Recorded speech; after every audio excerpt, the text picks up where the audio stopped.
ఒక హృదయము అంత ప్రసన్నంగా అంత మెత్తగా ఉంటుంది. ఇప్పుడు ఆ కుండలమలను పట్టుకున్నాడు, గబగబా వెళ్ళిపోతున్నాడు. వెళ్ళిపోతూ ఆయన ఆచమనం చెయ్యవలసినటువంటి పరిస్థితి వచ్చింది. ఆచమనం చెయ్యవలసిన పరిస్థితి అన్నప్పుడు మీరు దాన్ని ఎలాగైనా అన్వయం చేసుకోవచ్చు. శరీరమునకు అన్నదానికి కొన్ని అవసరములు ఉంటాయి. లోపల ఉన్న పదార్థాన్ని బయటికి పంపవలసి ఉంటుంది, పైన ఉన్న పదార్థాన్ని పిండాండమును పోషించడానికి తీసుకోవలసి ఉంటుంది. కాబట్టి అందులో ఏది జరిగినా మళ్ళీ ఓసారి ఆచమనం చేయవలసి ఉంటుంది. ఆచమనం చెయ్యాలి కాబట్టి ఆయన ఏం చేశాడంటే, ఒక నది ఒడ్డున ఇక్కడ ఏది కూడా మలమూత్ర విసర్జన జరగదు అని నమ్మకం. ఎందుకని అంటే మనకు ఒక ధర్మం ఉంది లోకంలో. ఏమిటా ధర్మం అంటే, నది ఒడ్డున కానీ నదీ జలముల యందు కానీ మలమూత్ర విసర్జన వంటివి చెయ్యరాదు. ఎందుకంటే నది పరమ పవిత్రమైనది కనుక. కానీ వర్షాలు పట్టలేదు అంటే, లేకపోతే లోకంలో రకరకాల వ్యాధులు వస్తున్నాయి, లోకంలో రకరకాల ఉపద్రవాలు వస్తున్నాయంటే, ఇవాళ మనం సనాతన ధర్మంలో శాస్త్రవాక్కుని విస్మరించాం కాబట్టి నదీ తీరములన్నీ ఎంత భయంకరమైన స్థితిలో ఉంటాయో, సూర్యోదయ కాలమునందు నదీ జలములను మనం ఎంత అవమానం చేస్తున్నామో, ఎలా ప్రవహిస్తాయి నదీ జలాలు ప్రవహించమంటే. ఇన్ని పథకాలు పెట్టండి, ఇన్ని మరుగుదొడ్లు కట్టివ్వండి, నదీ తీరములే మరుగుదొడ్లు. కాబట్టి ఆ రోజులలో ఉదంకుడు నమ్మాడు, నదీ తీరము పరిశుద్ధముగా ఉంటుంది, ఎవ్వరూ ఇక్కడ అటువంటి తప్పు పని చెయ్యరు. కాబట్టి కుండలములను నది ఒడ్డున పెట్టి నదీ జలములను ఆచమనం చేస్తున్నాడు. ఆచమనం చేస్తుంటే తక్షకుడు దిగంబరుడిగా వచ్చాడు, ఒంటి మీద బట్టలు లేనివాడిగా. అంటే ఇంకా అంతకన్నా అపవిత్రమైనటువంటి దర్శనం లోకంలో ఇంకోటి ఉండదు. అంత అపవిత్రమైన వాడిగా వచ్చి ఇప్పుడు ఆ కుండలములను పట్టుకుని పారిపోతున్నాడు. పారిపోతుంటే వెంటపడ్డాడు. నాగరాజుగా మారి అక్కడే ఉన్నటువంటి ఒక పెద్ద పుట్ట యొక్క కలుగులోకి వెళ్ళిపోయాడు. ఉదంకుడికి ఒక పెద్ద బాధ ఉంది. ఎప్పుడో అప్పుడు తేవచ్చులే, ఈలోగా గురువుగారు చెప్పినటువంటి మంత్రతంత్రాలతో మనం ఏదో చేద్దామంటే కుదరదు. ఎందుకని?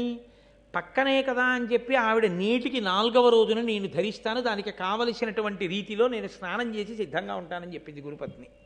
ఈ లోపల పట్టుకెళ్ళిపోవాలి కుండలాలు. కాబట్టి ఇప్పుడు గురువుగారి దగ్గర చదువుకున్న రోజులలో తనంత తానుగా ప్రయత్నం లేకుండా వచ్చిన అష్టసిద్ధులున్నాయే, అవి వాడుకుందామని ఆయన ఎప్పుడూ అనుకోలేదు. అందుకని పౌష్యమహారాజు దగ్గరికి నడిచెళ్ళాడు, పౌష్యమహారాజు దగ్గర నుంచి నడిచొచ్చాడు. లేకపోతే వాయుగమనం చేసి వెళ్ళిపోతాడు. ఆయనకి వాటి మీద ఆసక్తి లేదు. కాబట్టి అసలు నాకు ఈ సిద్ధులు ఉన్నాయి అని కూడా ఆయన పట్టించుకోలేదు. ఇప్పుడు వాటి అవసరం వచ్చింది. దేనికి వచ్చింది? గురువు దక్షిణ సమయానికి చెల్లించాలి. అందుకని ఆయన అష్టసిద్ధుల్ని ఆధారం చేసుకుని తాను కూడా తక్షకుడు వెళ్ళిన మార్గంలో పుట్టలోంచి పాతాళంలో నాగలోకానికి వెళ్ళిపోయాడు. తీరా నాగలోకానికి వెళ్ళి చూస్తే ఎవ్వరూ కనపడదు, అంతా నిశ్శబ్దంగా ఉంది.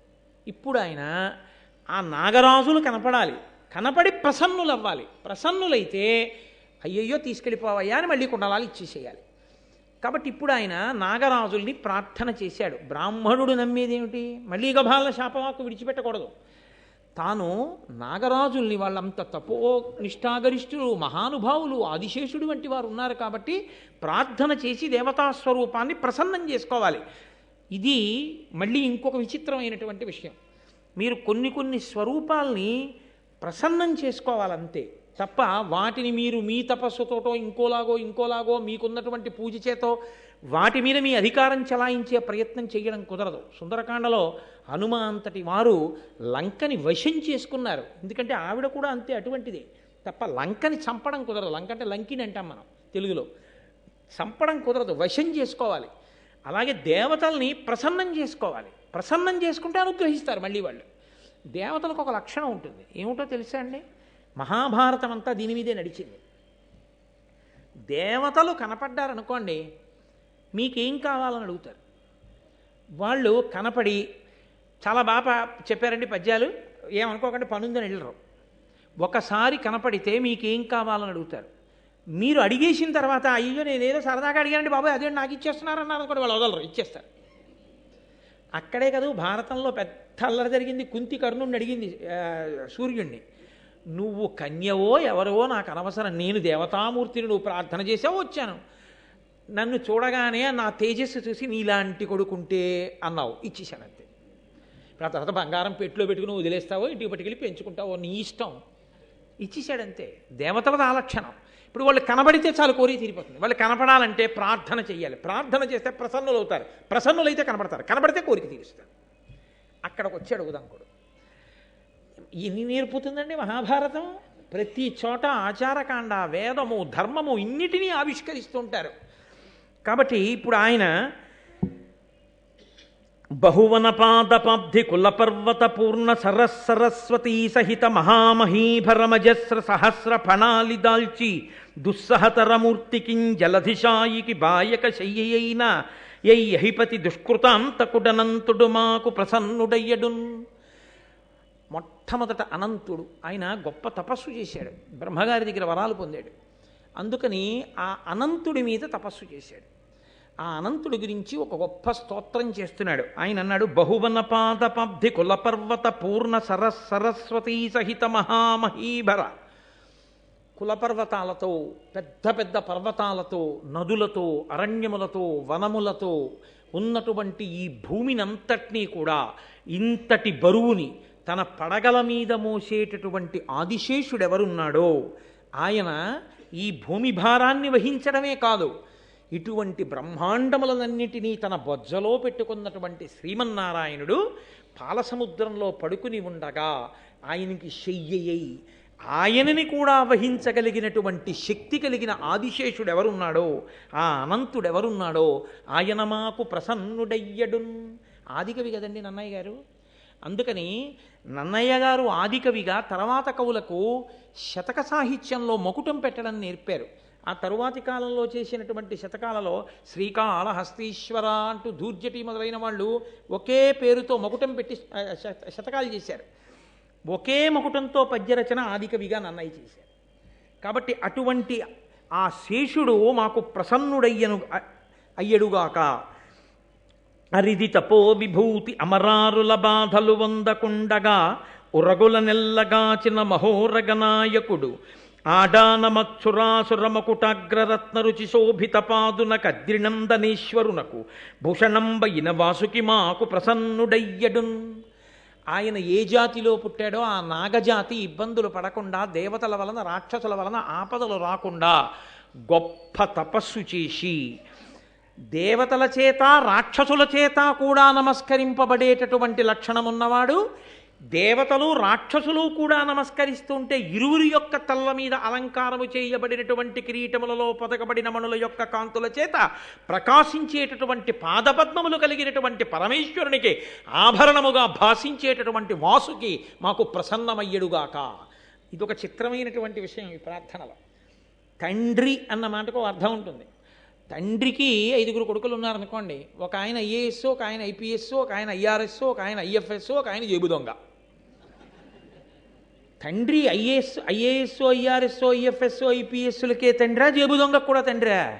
జేబు దొంగకి తండ్రి. నాన్నగారి షష్ఠి పూర్తికి 5 అక్కడికి వచ్చి నమస్కారం చేస్తారు. 5 బట్టలు పెడతారు. 5 జేబు దొంగతో సహా నాన్నగారండి మీరు తప్ప మాకు ఎవరున్నారండి అని నమస్కారం పెడతారు కదా. అంతేకాని లోకంలో వీడు నాకు కొడుక్కాడు నేను వదిలిపెట్టేశాను అనడం కుదరదిహ. కన్న తర్వాత తండ్రే, వాడు గుణవంతుడో గుణం లేనివాడో. ప్రపంచంలో ఇన్ని భూతములు ఉన్నాయంటే భూతములకన్నిటికీ తండ్రి ఈశ్వరుడే.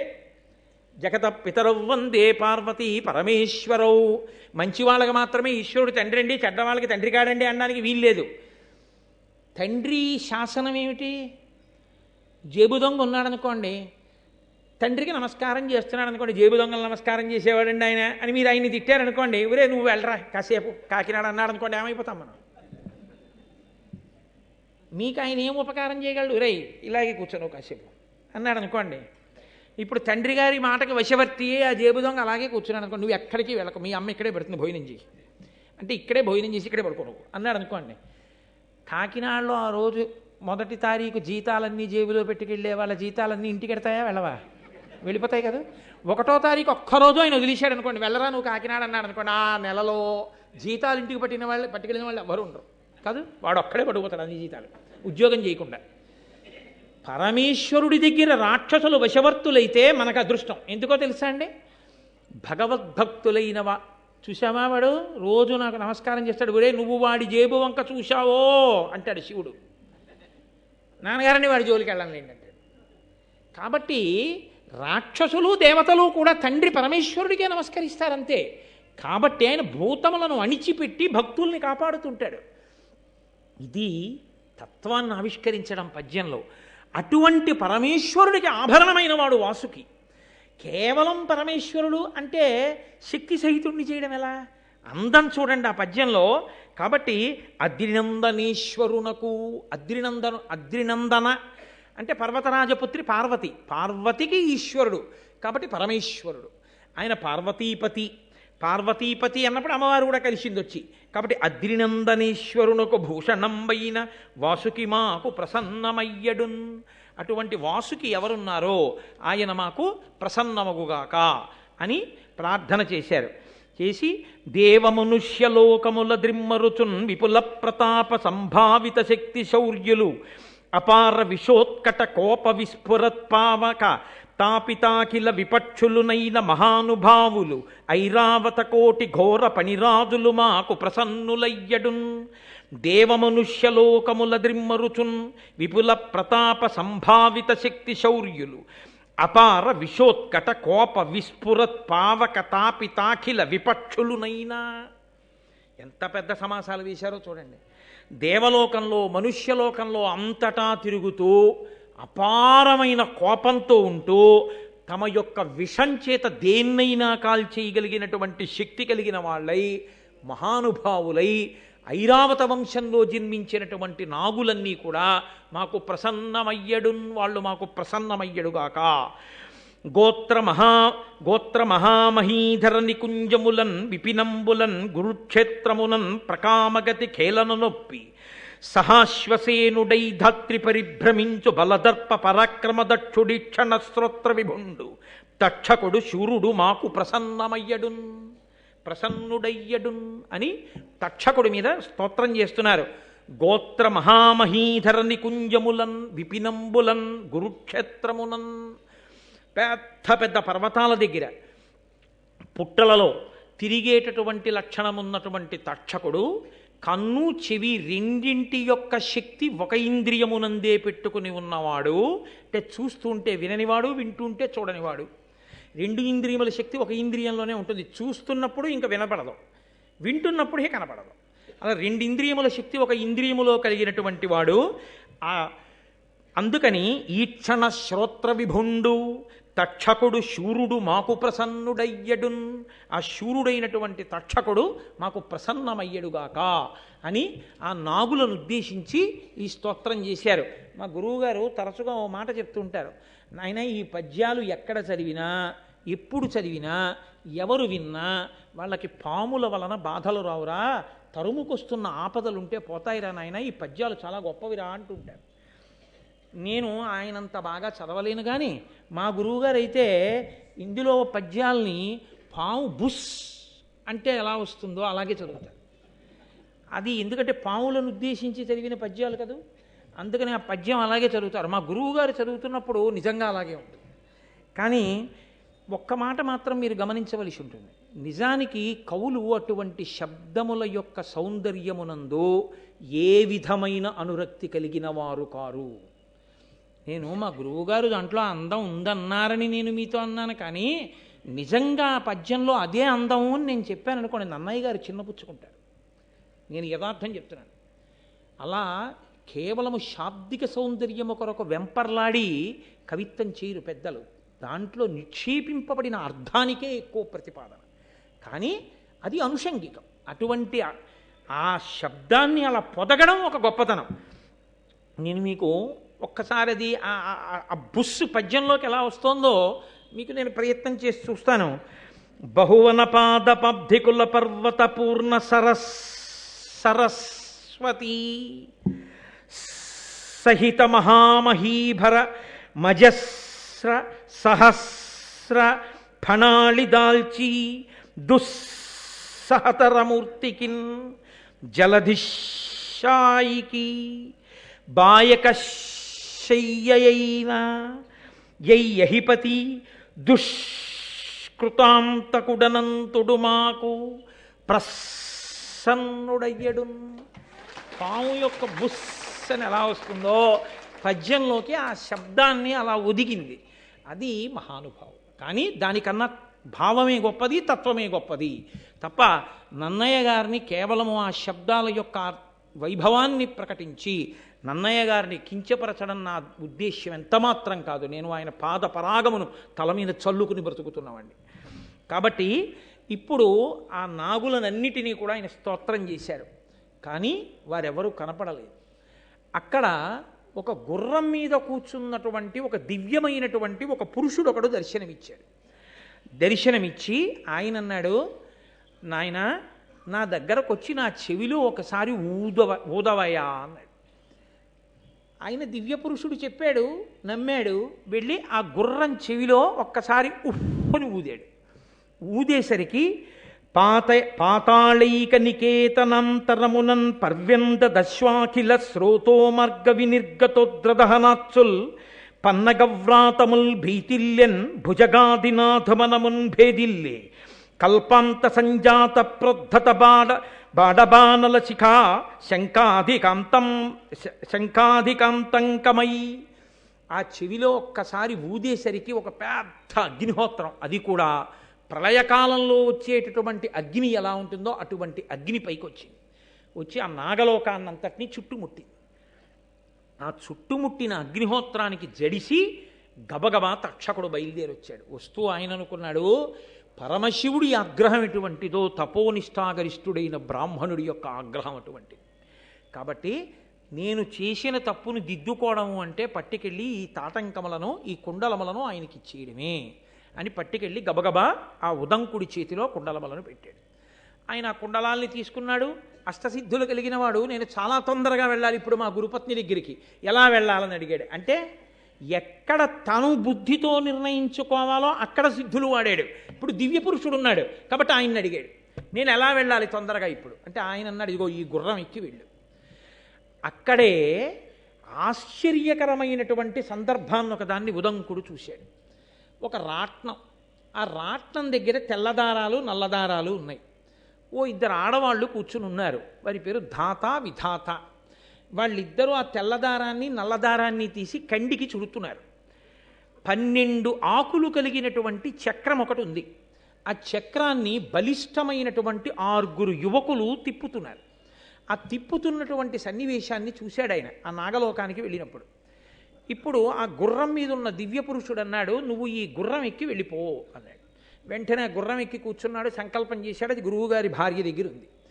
ఆవిడ అప్పుడే స్నానం చేసి వచ్చి కూర్చుని, సుముహూర్తం అవుతోంది, కుండలాలు పెట్టుకోవాలి, వచ్చాడా ఆ శిష్యుడు అని చూస్తాను. అమ్మా వచ్చానమ్మా అన్నాడు. గబగబా కుండలాలు ఇచ్చాడు.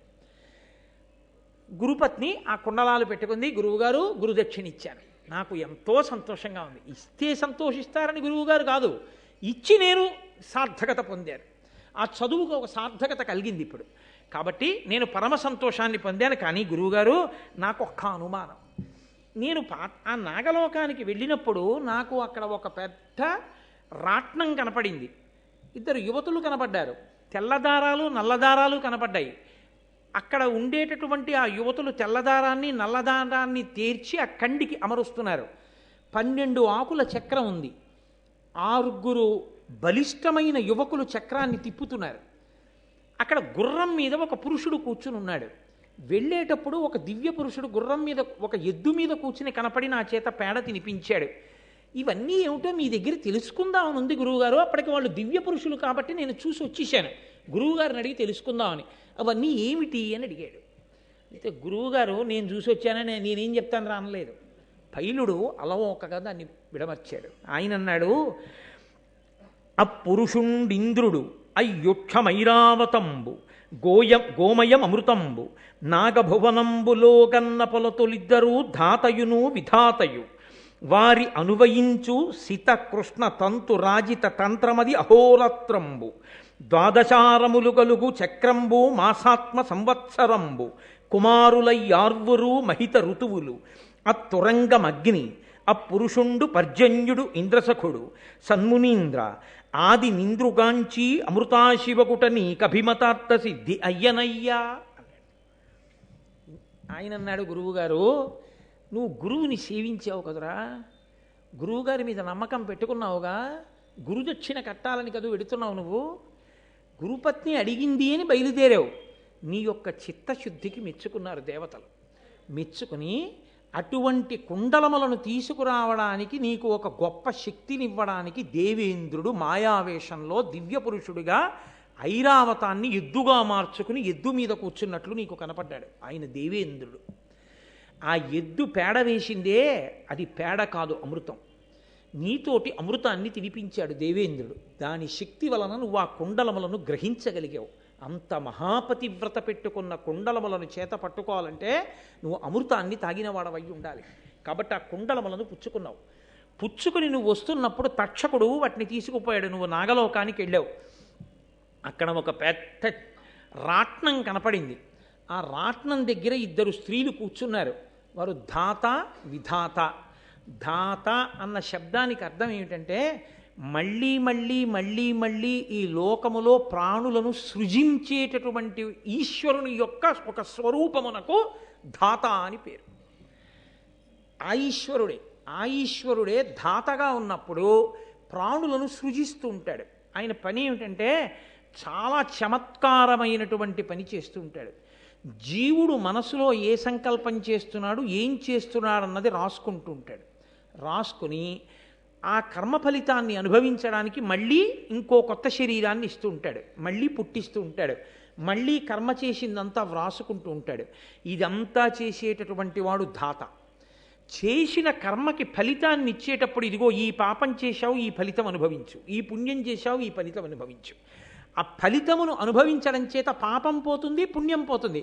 మళ్ళీ చేసుకుంటూ పోయావా, మళ్ళీ నీ ఖాతాలోకి వస్తాయి, నీ ఇష్టం అని పాపపుణ్యములను కర్మరూపంలో అనుభవింపచేసేటటువంటి ఈశ్వరుని యొక్క శక్తి స్వరూపమునకు విధాత అని పేరు. కాబట్టి ఆ ఈశ్వరుడే ధాత విధాతలుగా నీకు సృష్టికర్తగా, స్థితికర్తగా, తదనంతర ప్రళయకర్తానంతర సృష్టిగా, ప్రళయం చేసిన తరువాత జరిగే సృష్టిగా, మూడు మూర్తులుగా తిరిగేటటువంటి ఈశ్వర రూపము రెండుగా నీకు అక్కడ కనపడింది. వాళ్ళు తెల్లదారములు నల్లదారములు పట్టుకున్నారు. అవే అహోరాత్రములు. కాలముగా ఈశ్వరుడు తిప్పుతూ ఉంటాడు ఈ లోకాన్నంతటినీ. ఆ కాలములో తెల్లగా ఉన్న దారాలన్నీ పగళ్ళు, నల్లగా ఉన్న దారాలన్నీ రాత్రులు. ఈ తెల్లదారం నల్లదారం కండికి పెట్టినప్పుడు పటలము, ఆ కండికి పెట్టి తిప్పితే వస్త్రం వస్తుంది. 6 పురుషులు తిప్పుతున్నారు దాన్ని, 12 ఆకుల చక్రాన్ని. ఆ 12 ఆకుల చక్రమే 12 నెలలు కలిగినటువంటి సంవత్సరం. కాలంలో సంవత్సరము ఒక ప్రమాణం, ఉపాసన కొరకు కూడా. ఉత్తరాయణం దక్షిణాయనంగా మారుతుంది ఉపాసనలో. 12 నెలలు కలిగినటువంటి సంవత్సరం ఒక చక్రంగా. దాన్ని తిప్పే 6 పురుషులు ఆ కాలమునందు ప్రకృతిలో వచ్చేటటువంటి ప్రబలమైనటువంటి మార్పుని వ్యక్తీకరించేటటువంటి ఋతువు. ప్రకృతిలో మార్పు వస్తుంది కాలంలో. మొట్టమొదట వసంత ఋతువు, వసంత ఋతువు తర్వాత మనకి గ్రీష్మ ఋతువు, గ్రీష్మ ఋతువు తర్వాత వర్ష ఋతువు, వర్ష ఋతువు తర్వాత శరదృతువు, శరదృతువు తర్వాత హేమంత ఋతువు, హేమంత ఋతువు తర్వాత శిశిర ఋతువు, మళ్ళీ వసంత ఋతువు. ఇలా 6 ఋతువులుగా కాలం మారుతూ ఉంటుంది. ఇలా 6 ఋతువులుగా ప్రకృతిలో వచ్చేటటువంటి మార్పులను వ్యక్తీకరించేటటువంటి ఋతువులే ఆ 12 నెలలను తిప్పేటటువంటి ఆ ఋతువులు. అక్కడ బలిష్టమైనటువంటి యువకులుగా ఉండి చక్రాన్ని తిప్పుతున్నారు. ఆ తయారవుతున్న పటలమున్నదే అదే వస్త్రము. బట్ట తెలుస్తుంది, బట్ట లోపలి దారములు తెలియబడవు. మాయచేత సంసారమునందుంటాడు, బ్రహ్మము తెలియదు. సంసారమునందు పడి కొట్టుమిట్టులాడుతుంటాడు. ఆ ఈశ్వరుడే ఈ ప్రణాళికనంతటినీ నిర్వహణ చేస్తున్నాడు. అందరికీ కనపడేది ఈ సంవత్సరం తెలుస్తుంది, నెల తెలుస్తుంది, ఋతువు తెలుస్తుంది, చలి తెలుస్తుంది, ఆకులు రాలిపోవడం తెలుస్తుంది, వసంత ఋతువు తెలుస్తుంది, వర్షాలు పడ్డం తెలుస్తుంది, ఎండ గ్రీష్మం తెలుస్తుంది. కానీ నాయనా, నీవు గురువులకు చేసిన పరిచర్య వలన కాలాత్మకముగా ఉన్నటువంటి ఈశ్వర స్వరూపము స్థూలమైనటువంటి వ్యక్తులుగా నీకు దర్శనమైంది. కాలముగా ఏది దర్శనము కాదో అది నీకు పరమాత్మగా దర్శనమిచ్చాడు. అమృతాన్ని నీ చేత భుజింపచేశాడు. దీనికంతటికీ కారణం నీవు గురువులకు చేసిన శుశ్రూష, నువ్వు చదువుకున్న చదువు. ఈ రెండు సిద్ధి పొందడమే నీకు శ్రీమన్నారాయణ దర్శనం కాలాత్మకంగా అయింది. నీవి భాగ్యవంతుడివిరా, అమృతాన్ని తిన్నామన్నారు. ఆ కాలగణనమే 9 రకాలుగా చేసుకుంటూ ఉంటాం మనం. ఎందుకని అంటే ఈశ్వర స్వరూపాన్ని కాలమునందు చూడడం మనకి చేతకాక ఆ కాలమును 9 రకాలుగా లెక్క పెట్టుకుంటూ ఉంటాం. బ్రహ్మ, దివ్య, పైతృ, ప్రాజాపత్య, బాహ్యస్వత్య, సౌర, సావన, చంద్ర, నక్షత్ర అని 9 మానములు. 9 మానములతో లెక్క పెడుతుంటాం. ఇందులో కొన్ని ఊర్ధ్వలోకాల్లో ఉండేవి, కొన్ని భూలోకంలో ఉండేవి. ఇటువంటి మానవుల చేత కాలాన్ని లెక్క పెడుతుంటారు. ఈ కాలాన్ని లెక్క పెట్టేటప్పుడు అదిగో నీకు కనపడిన గుర్రం మీద కూర్చున్నటువంటి దివ్య పురుషుడుగా కనపడ్డాడే, ఆ గుర్రమునకు అశ్వము అని సంస్కృతంలో పేరు. అశ్వము అన్న మాటకు అర్థం ఏమిటంటే గమనము చేత వ్యాప్తిని పొందునది అని. అశ్వ శబ్దము గమనము చేత మనం ఏం చేస్తామంటే ఇక్కడ విడిచి ఇంకొక చోటుకి వెళ్ళిపోతాం. ఇప్పుడు నేను ఇక్కడి నుంచి వేదిక దిగిపోయాను అనుకోండి, ఇక నేను వేదిక మీద ఉండను. నేను వేదిక మీదకి ఎక్కేశాను అనుకోండి, నేను వేదిక కింద ఉండను. అశ్వశబ్దానికి అర్థం ఏమిటంటే గమనము చేత వ్యాప్తి పొందుతూ ఉంటుంది. అంటే తాను ఎక్కడికి వెడుతోందో అక్కడక్కడ తాను వ్యాపిస్తూ ఉంటుంది. భూత, భవిష్యత్, వర్తమాన అన్న 3 పేర్లతో ఉన్న ఒక కాలమే అలా 3గా కదులుతూ ఉంటుంది. ఈ కదలడంలో ఈశ్వరుడు వ్యాప్తి చెందుతుంటాడు. ఈ వ్యాప్తి చెందేటటువంటి ఈశ్వరుని యొక్క తత్వము ఎవ్వరికీ కంటికి కనపడదు. కంటికి కనపడని కాలమునందు వ్యాప్తి చెందగలిగిన ఈశ్వరుని యొక్క తత్వము గుర్రం రూపంలో నీకు దర్శనమైంది. నువ్వు భాగ్యవంతుడవు.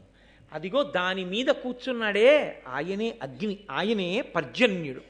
ఆ గుర్రము అశ్వస్వరూపంగా ఉన్నటువంటి అగ్నిహోత్రుడు. అగ్ని అంటే మనం అగ్నిని ఆరాధన చేస్తాం. ఆయనే సమస్త ఫలితములనిస్తాడు. కాలమే సమస్త ఫలితములనిస్తుంది మృత్యువుతో సహా. అదిగో దాని మీద కూర్చున్నవాడు పర్జన్యుడు, ఇంద్రసఖుడు. ఆయన వర్షాన్ని కురిపిస్తాడు, లోకక్షేమాన్నంతటినీ చూస్తాడు, స్థితికారుడై శ్రీ మహావిష్ణువుగా ప్రవర్తిస్తాడు. అటువంటి అపురూప దర్శనం నీకు కలిగింది. అందుకే ఈశ్వర వ్యాప్తి చేత భయపడినటువంటి ఆ తక్షకుడు నీకు దర్శనమిచ్చి కుండలములను నీకు ఇచ్చాడు. నువ్వు అటువంటి గుర్రాన్ని అధిరోహించి రాగలిగావంటే గురువుగారి అనుగ్రహాన్ని పొందినవాడు, గురువు యొక్క మనసు ప్రీతి చెందేటట్టు ప్రవర్తించగలిగినవాడు, గురుముఖత నేర్చుకున్నవాడు, సిద్ధుల కొరకు ప్రాకులాడనివాడు, బ్రహ్మ విద్య వశమైనవాడు, వాడు బ్రహ్మమునే దర్శించగలడు అని ఎదర మహాభారతంలో విశ్వరూప దర్శనం కొంతమందికి అనుగ్రహింపబడితే గురువుగారి యొక్క ప్రజ్ఞ ఎంత గొప్పదో, గురు వైభవం ఎంత గొప్పదో, గురువులు ఈ దేశంలో శిష్యులకు ఎటువంటి దర్శనం అందించారో దర్శనమనందుకున్న శిష్యుడు గురువుకి వర్ణిస్తే అది ఏమిటో తాను తెలుసుకోలేకపోయినా శిష్యుడికి అలవోకగా చెప్పి గురువు ఆ భగవంతుని యొక్క స్వరూపాన్ని శిష్యుడికి ఎలా అందించాడో ఆ పైలుని యొక్క వైభవాన్ని గురువైభవంతో ఒక గురువు పట్ల శిష్యుడు ఎలా ప్రవర్తించాలో, గురుదక్షిణ తేవడానికి శిష్యుడు ఎంత కష్టపడ్డాడో, దాని వలన ఎంత అభ్యున్నతిని పొందాడో ఎదర సాక్షాత్ శ్రీమన్నారాయణుడే ఆయన ఆశ్రమానికి వచ్చి దర్శనమిస్తాడు మాట్లాడి. అంత గొప్ప అభ్యున్నతిని పొందడానికి గురువుకి నమస్కరించడం, గురువు పట్ల మర్యాదతో ఉండడం ఎంత అవసరమో మహాభారత ప్రారంభంలోనే గురువైభవంగా వ్యాసభగవానుడు ఉదంకోపాఖ్యానాన్ని ఇస్తే దాన్ని ఆంధ్రీకరించి ననయ భట్టారకుడు మనందరినీ కృతార్థుల్ని చేసి దానిలోకి ఈ నాగములను ప్రార్థన చేసేటటువంటి అత్యద్భుతమైన ప్రార్థనా శ్లోకాల్ని తీసుకొచ్చి లోకంలో అందరూ సుభిక్షంగా ఉండి అంతఃశత్రువులను గెలవడానికి, వచ్చే ఆపదలను పోగొట్టుకోవడానికి, దానికి తోడుగా దేవతానుగ్రహం కలగడానికి భారతం వింటున్నప్పుడు కేవలం విన్నంత మాత్రం చేత ఆ పద్యముల యొక్క శక్తి ప్రసరించి అందరికీ అభ్యున్నతిని కలిగేటట్టుగా వ్యాసభగవానుని అనుగ్రహంతో నన్నయ్య మహానుభావుడై మనకి ఆంధ్రీకరించి అందిస్తే ఇవాళ మనం ఆ ఘట్టాన్ని పూర్తి చేసుకున్నాం. రేపు అత్యద్భుతమైనటువంటి ధర్మ సూక్ష్మములతో కూడిన సర్పయాగ ప్రారంభం గురించి రేపటి రోజు సాయంకాలం 6:30 మళ్ళీ తిరిగి కలుసుకుని ఉపన్యాసాన్ని ప్రారంభం చేస్తాను. ఇవాళకి ఉపన్యాసం పూర్తయింది. మంగళాశాసనపరై మదాచార్య పురోగమై సర్వైశ్చ పూర్వైరాచార్యై సత్కృతాయాస్తు మంగళం. మంగళం కోసలేంద్రాయ మహనీయ గుణాత్మనే చక్రవర్తి తనూజాయ సర్వభౌమాయ మంగళం. ఉమాకాంతాయ కాంతాయ కామితార్థప్రదాయినే శ్రీగిరీశాయ దేవాయ మలినాథాయ మంగళం. కరచరణకృతం వా కర్మవాక్కాయజం వా శ్రవణనైనజం వా మనసం వాపరాధం విహితమవిహితం వా సర్వమేత్తక్షమస్వా శివ శివ కరుణాబ్ధే శ్రీమహాదేవ శంభో. సర్వం శ్రీ ఉమామహేశ్వర పరబ్రహ్మార్పణమస్తు. స్వస్తి.